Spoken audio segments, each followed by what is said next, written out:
പ്രതിരോധ മേഖലയിലേക്ക് 3000-ലധികം ഉദ്യോഗാർത്ഥികളെ ഒരുക്കിയ എസ് അക്കാദമി കാർഗിൽ വിജയ് ദിനത്തോടനുബന്ധിച്ച് വിദ്യാർത്ഥികളിൽ ദേശീയ ബോധവും ചരിത്രബോധവും വളർത്തുകയെന്ന ലക്ഷ്യത്തോടെ സംഘടിപ്പിച്ച ക്വിസ് മത്സരത്തിന്റെ ഗ്രാൻഡ് ഫിനാലെ നടത്തി. എസ് അക്കാദമി ഹാളിൽ നടന്ന മത്സരത്തിൽ ജില്ലയിലെ വിവിധ സ്കൂളുകളിൽ നിന്നുള്ള വിദ്യാർത്ഥികൾ പങ്കെടുത്തു. ജൂലൈ 26 കാർഗിൽ വിജയ് ദിനത്തോടനുബന്ധിച്ചാണ് മത്സരം സംഘടിപ്പിച്ചത്. രാജ്യത്തിന്റെ പ്രതിരോധ ചരിത്രം, ഇന്ത്യൻ സായുധ സേനയുടെ സേവനങ്ങൾ, ദേശീയ പ്രാധാന്യമുള്ള സംഭവങ്ങൾ എന്നിവയെക്കുറിച്ചുള്ള അറിവ് വിദ്യാർത്ഥികളിൽ വർദ്ധിപ്പിക്കുകയെന്ന ലക്ഷ്യത്തോടെയായിരുന്നു പരിപാടി. ജില്ലയിലെ വിവിധ സ്കൂളുകളിൽ നിന്നുള്ള നിരവധി വിദ്യാർത്ഥികൾ പങ്കെടുത്ത പ്രാഥമിക റൗണ്ടിൽ നിന്ന് മികച്ച പ്രകടനം കാഴ്ചവെച്ച 38 പേരാണ് ഗ്രാൻഡ് ഫിനാലെയിലേക്ക് യോഗ്യത നേടിയത്. ആവേശകരമായ മത്സരത്തിൽ വിദ്യാർത്ഥികൾ മികച്ച പ്രകടനമാണ് കാഴ്ചവെച്ചത്. മുൻ എയർ മാർഷൽ MSG മേനോൻ ഉദ്ഘാടനം നിർവഹിച്ചു.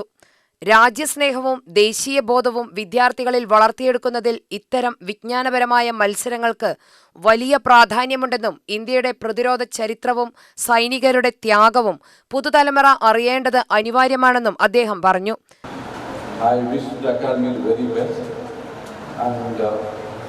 Kudos to all the prize winners.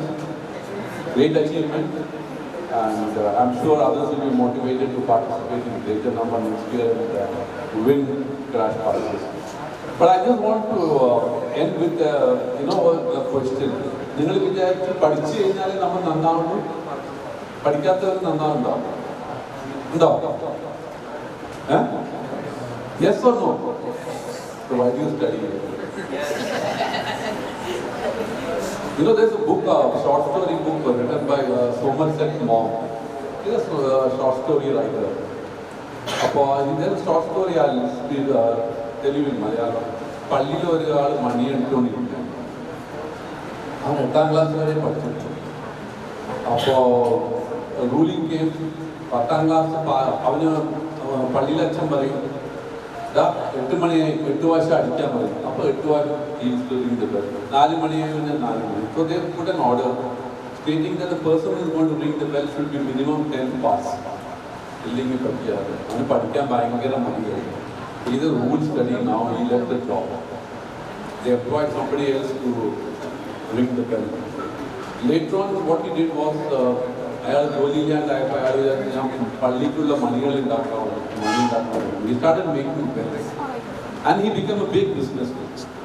And one of the meetings where a lot of businessmen were there, he was invited, he went there, they had lunch together. So they were just talking, where did you study? Somebody said I studied in Cambridge, somebody said I studied in Oxford. So when it came to this guy, he asked him, where did you study? He said, no, I didn't study. I studied only up to class 8. S academy ഫൗണ്ടറും managing ഡയറക്ടറുമായ A Surendran, principal Sushama K Surendran, doctor K Suresh, V Dhanalakshmi, K Divya, K Radha എന്നിവർ ചേർന്നാണ് quiz മത്സരം നയിച്ചത്. മത്സരത്തിൽ saint Paul's school കൊഴിഞ്ഞാമ്പാറയിലെ B Prabhitha 1ാം സ്ഥാനം നേടി 3000 രൂപയുടെ ക്യാഷ് അവാർഡ് സ്വന്തമാക്കി. 2ാം സമ്മാനമായ 2000 രൂപ വീതം MNKM ഹയർ സെക്കൻഡറി സ്കൂൾ, ചിറ്റിലഞ്ചേരിയിലെ T Rishan Ibrahim, BEM higher secondary സ്കൂളിലെ നേഹ ബിലാഷ് എന്നിവർ നേടി. 3ാം സമ്മാനമായ 1000 രൂപ വീതം ഭാരത് മാതാ സ്കൂളിലെ VM ആദികേഷ്, അനിരുദ്ധ അഭിലാഷ്, ശ്രീഹരി സുകുമാരൻ എന്നിവർ കരസ്ഥമാക്കി. മുൻ wing commander K Venugopal, Ramya Venugopal, Lakshmi Menon എന്നിവർ വിജയികൾക്ക് സർട്ടിഫിക്കറ്റുകളും സമ്മാനങ്ങളും വിതരണം ചെയ്തു. വിദ്യാർത്ഥികളിൽ പൗരബോധവും ദേശീയ ഉത്തരവാദിത്വബോധവും വളർത്തുന്നതിനും പ്രതിരോധ മേഖലയെക്കുറിച്ചുള്ള അവബോധം വർദ്ധിപ്പിക്കുന്നതിനും ഇത്തരം പരിപാടികൾ മികച്ച അവസരമാണെന്ന് S academy principal Sushama K സുരേന്ദ്രനും ഫൗണ്ടറും പ്രസിഡന്റുമായ എ സുരേന്ദ്രനും അഭിപ്രായപ്പെട്ടു.